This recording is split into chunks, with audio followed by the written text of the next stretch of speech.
Bienvenidos mis amigos y hermanos al estudio de la palabra de Dios. Esta vez estamos estudiando la lección titulada Milagros alrededor de el lago. ¿Qué lago? Definitivamente es el lago de Galilea, donde Jesús cruzó por varias ocasiones y en sus alrededores él llevó a cabo milagros, pero especialmente 4 milagros que se llevan a cabo en mar y tierra revelan la deidad, la autoridad y el poder de Jesús. Por favor, para proseguir, acompáñeme en oración. Señor, gracias te damos por tu palabra. Queremos ahora, Señor, reconocer que ese poder también está a nuestra disposición. Danos tu Santo Espíritu y guíanos en el estudio de tu palabra en Jesús. Amén. Estamos estudiando para este momento calmando una tormenta. Vamos a leer el pasaje bíblico que nos ocupa en este momento, el que es Marcos capítulo 4 versículos 35 al 41. Y respondamos la pregunta: ¿qué ocurre en esta historia? ¿Y qué lecciones podemos aprender en ella acerca de quién es Jesús? Leamos por favor juntos este episodio bíblico. Aquel día, cuando llegó la noche, les dijo: pasemos al otro lado, Jesús y sus discípulos. Y despidiendo a la multitud, le tomaron como estaba en la barca, y había también con él otras barcas. Pero se levantó una gran tempestad de viento y echaba las olas en la barca de tal manera que ya se anegaba. Y él estaba en la popa, durmiendo sobre un cabezal, y le despertaron y le dijeron: Maestro, ¿no tienes cuidado que perecemos? Y levantándose reprendió al viento y dijo al mar: Calla, enmudece. Y cesó el viento e hizo grande bonanza. Y les dijo: ¿por qué estáis así amedrentados? ¿Cómo no tenéis fe? Entonces temieron con gran temor y se decían el uno al otro: ¿quién es este que aún el viento y el mar le obedecen? Al comienzo del Evangelio, especialmente al comienzo del capítulo 4 de Marcos, Jesús sube un bote para enseñar a la multitud que estaba en la playa. En Marcos 4, 10 al 12, parece haber descendido del bote y ahora conversar con los discípulos en privado.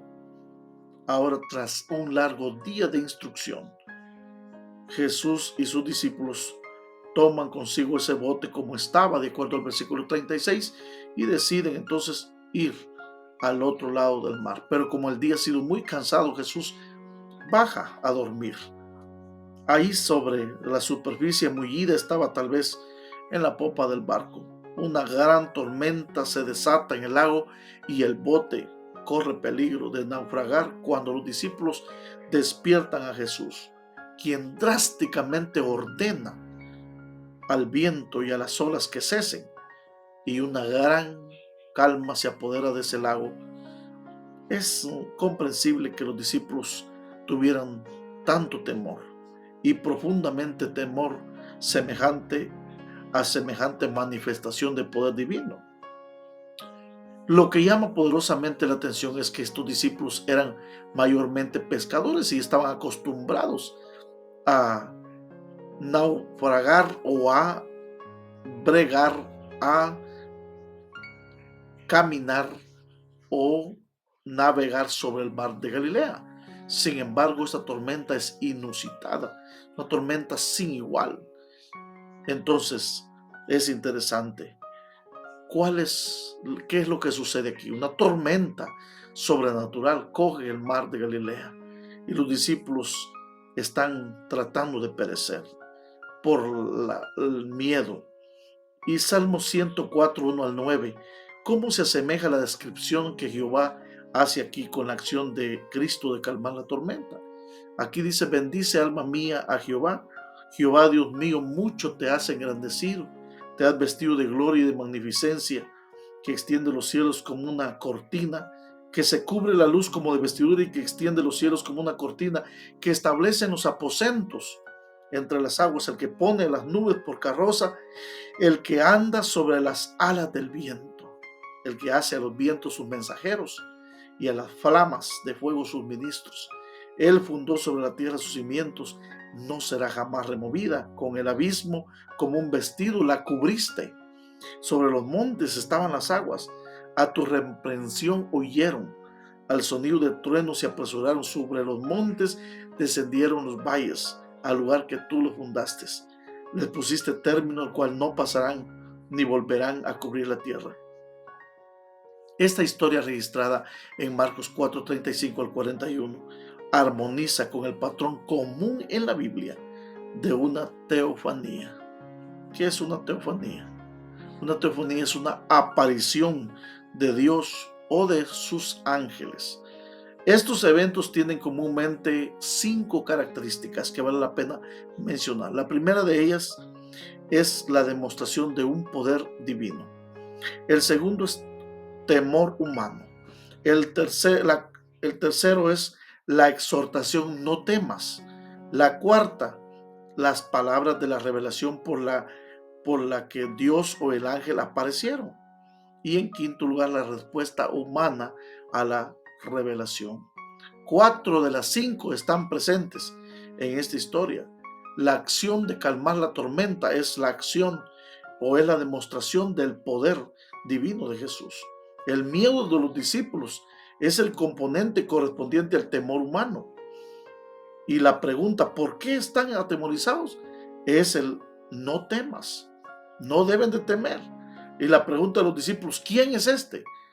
Es la respuesta humana. Lo que está faltando aquí son las palabras de la revelación.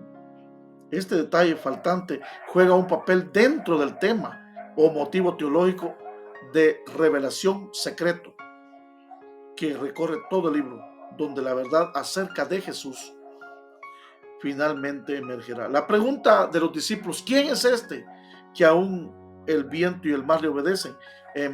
Nos empuja a comprender y a responder supliendo la revelación explícita entonces, faltante en la fórmula de la teofanía. La respuesta casi lógica y sobreentendida es: Jesucristo es el Hijo de Dios o el mismo Señor. Piensa en el poder de Dios. ¿Cómo puedes aprender a apoyarte en ese poder divino y confiar en Él para todo en tu vida?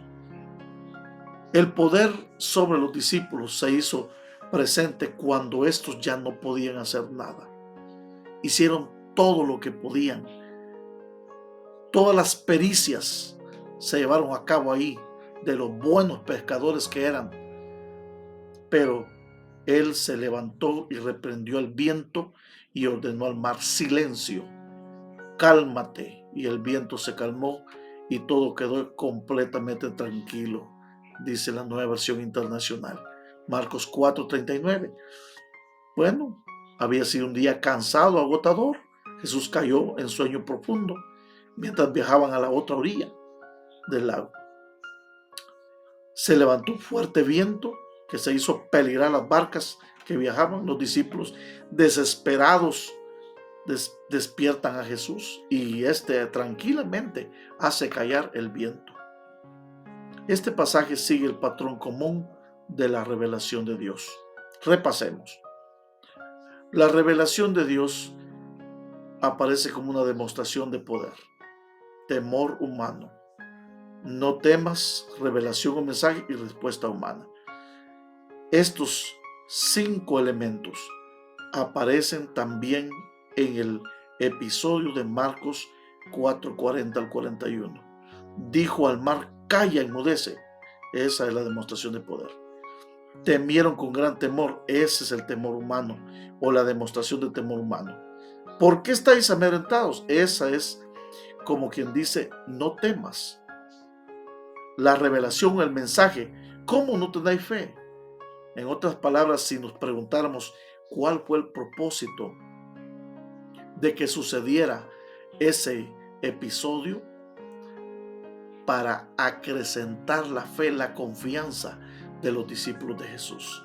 Ese es el meollo de este acontecimiento. Y por último, la respuesta humana. ¿Quién es este que aún el viento y el mar le obedecen?